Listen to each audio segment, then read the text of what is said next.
Olá, caríssimo telespectador da Rede Século XXI, obrigado pela sua audiência no final de mais um dia do Senhor, primeiro dia da semana. Aqui estamos para, nos próximos 30 minutos, refletir sobre importantes assuntos referentes à nossa fé. Programa Luz da Vida agora dá início a uma catequese que vai demandar talvez 15 ou 20 programas, porque o assunto é relevante, é palpitante e anda meio esquecido. Verdades esquecidas, quem se recorda dos 23 ou 24 programas que nós dedicamos e cuja série terminamos domingo passado, sobre a ira de Deus. Falar sobre a ira de Deus numa época em que se divulga tanto, se fala tanto de uma realidade verdadeira que é a misericórdia de Deus, é corajoso, mas é preciso, é necessário. E nesses 24 programas passados, nós vimos com a Escritura e com a Igreja que a ira de Deus não contradiz a misericórdia de Deus. São duas realidades complementares. Verdade esquecida, que eu espero com esses 24 programas à disposição de qualquer ser humano no portal www.rs21.com.br. Todos podem rever tantas vezes queiram esse estudo sobre a ira de Deus. E agora nós vamos tratar de uma outra verdade esquecida. E essa verdade se chama indulgência.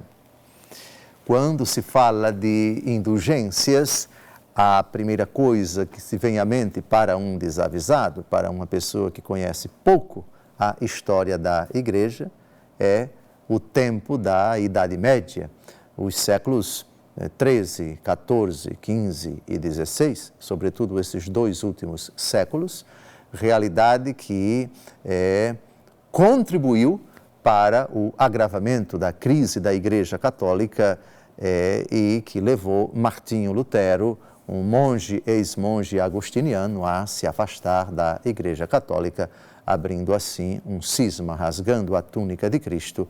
É o grande cisma do Ocidente, século XVI, precisamente no ano 1517, quando ele, nas portas da sua paróquia de Wittenberg, sul da atual cidade de Berlim, publicou as 95 teses. As teses que 41 das quais foram condenadas pela Igreja, pela bula Exsurger Domine. No ano de 2017, no mundo protestante, no âmbito protestante, comemorou-se os 500 anos do afastamento da Igreja Católica da parte de Lutero e dos seus seguidores. Nós, católicos, não comemoramos absolutamente cisma, e cisma é pecado, independente do julgamento de quem teve culpa, tanto de um lado quanto do outro. É uma ocasião apenas para rezar, para refletir, mas nunca para comemorar. E 2 anos depois desses 500 anos, portanto, 502 anos depois do cisma protestante, eu penso que, em âmbito católico, é muito importante estudarmos essa realidade, que faz parte da doutrina da Igreja, sim. Creio não apenas na comunhão dos santos, mas na remissão dos pecados. Uma parte do credo recita isto: creio na remissão dos pecados, ou seja, creio no apagamento dos pecados, no cancelamento dos pecados, eu creio na purificação dos pecados, no perdão dos pecados. E é esse artigo do credo, é nesse artigo do credo que se insere a questão das indulgências. Vender indulgências foi correto? Claro que não. Foi um dos grandes pecados ocorridos dentro da Igreja e ela não cessou de reconhecer esses abusos, esses absurdos, esses pecados que foram cometidos nos séculos 14, 15 e 16. Mas uma coisa é a disciplina da aplicação das indulgências. Uma coisa é aquilo que as autoridades da igreja de um determinado período de sua história fizeram ao dispensar, ao aplicar as indulgências. Outra coisa é a doutrina, a teologia das indulgências. Ou seja, ela tem fundamentação bíblica, as indulgências têm respaldo na palavra de Deus, sim ou não? Segunda pergunta, as indulgências têm respaldo também na tradição da igreja? Sim, porque as fontes da nossa fé não é apenas a palavra de Deus. A palavra de Deus é uma das fontes da nossa fé.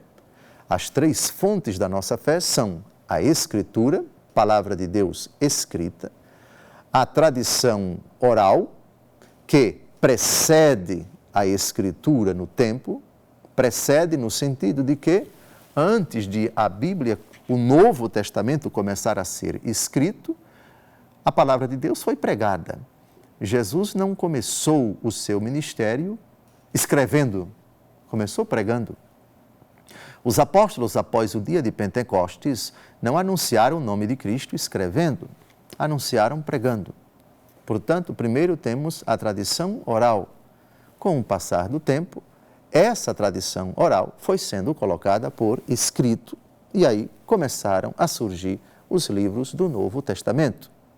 E a terceira fonte da nossa fé é o magistério da Igreja, o ensinamento dos apóstolos que perdura nos seus sucessores e o ensinamento de São Pedro que perdura no seu sucessor, o colégio apostólico, todos os bispos em comunhão com o bispo de Roma, que é o sucessor do apóstolo Pedro.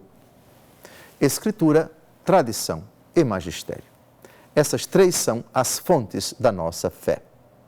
Então, eu repito, é preciso discernir disciplina de doutrina. No que toca a qualquer realidade doutrinária, doutrinal, dogmática dentro da igreja. Dou um exemplo. Imaginemos uma pessoa que comercializa coisas sagradas. O pecado que tem o seu nome técnico é oficial de simonia. O pecado de Simão, lá no capítulo 8 dos Atos dos Apóstolos. Simão, o mago, ofereceu dinheiro aos apóstolos para comprar os poderes que os apóstolos tinham e receber assim o Espírito Santo para dispensar os mistérios sagrados, o que provocou uma tremenda indignação dos apóstolos contra Simão, o mago. Simonia.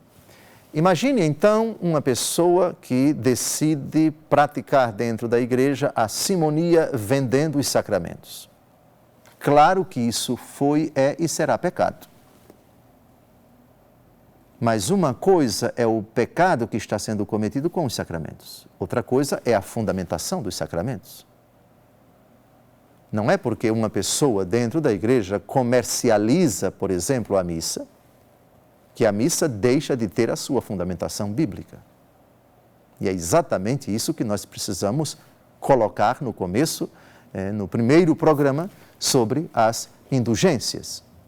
O que vai se aprofundar aqui nesses programas é a teologia das indulgências, é sua fundamentação bíblica, sua fundamentação na palavra de Deus e a aplicação dela, o entendimento das indulgências, a partir da palavra de Deus, pelo magistério da igreja, pela tradição da igreja, ou seja, a partir da Bíblia, o que os padres da igreja, o que os doutores eclesiásticos, o que a Santa Igreja, nos seus sínodos, nos seus concílios particulares e ecumênicos, compreenderam a respeito da indulgência. Pronto. Antecipadamente, já digo a todos os telespectadores que a venda das indulgências foi um absurdo.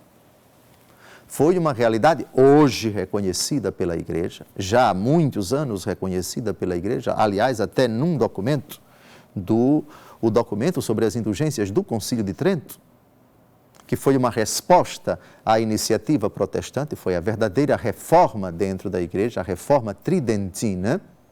Nós vamos analisar aqui um desses documentos, onde se diz claramente que houve abusos na disciplina das indulgências, na aplicação, ou melhor, seria dizer, na indisciplina, porque vender realidades sagradas é algo tremendamente absurdo, um pecado grave, um ato simoníaco, intolerável, inadmissível, e isso verdadeiramente ocorreu.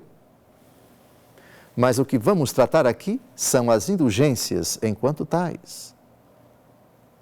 São essa realidade que tem respaldo na Escritura, que tem sólido fundamento já desde os primórdios da igreja e que a igreja nunca deixou de dispensar. Dito isso, é preciso então que, num primeiro momento, nós definamos o que é uma indulgência. A palavra indulgência significa, tem vários significados na língua portuguesa. O que é uma pessoa indulgente? O que é uma pessoa, uma pessoa que carrega consigo a indulgência? A indulgência é a bondade. A indulgência é a compaixão. A indulgência é a misericórdia. A indulgência é a solicitude bondosa. São muitos os significados, basta você ter um dicionário aí do lado para você se certificar disto. O Senhor Deus é indulgente, é favorável, ou seja, o Senhor Deus é compassivo, o Senhor Deus é bondoso, o Senhor Deus é misericordioso, o Senhor Deus é cheio de perdão. Esse é o sentido da palavra indulgência. Esse é o sentido da palavra indulgente. No começo do próximo bloco, nós vamos dar a definição clássica de indulgência. E depois, nós vamos estabelecer no segundo bloco os parâmetros, os critérios, os elementos que são chave para nós compreendermos o que é uma indulgência. Não saia daí. No próximo bloco, retomaremos esse argumento. Saiba, desde já, que ao longo desse estudo de 15 ou 20 programas, vamos trabalhar muito com a Bíblia, muito com a Palavra de Deus, fundamentando a doutrina das indulgências, antes de tudo, na Palavra de Deus escrita. Tudo será aqui devidamente fundamentado. Não saia daí, no próximo bloco retomaremos.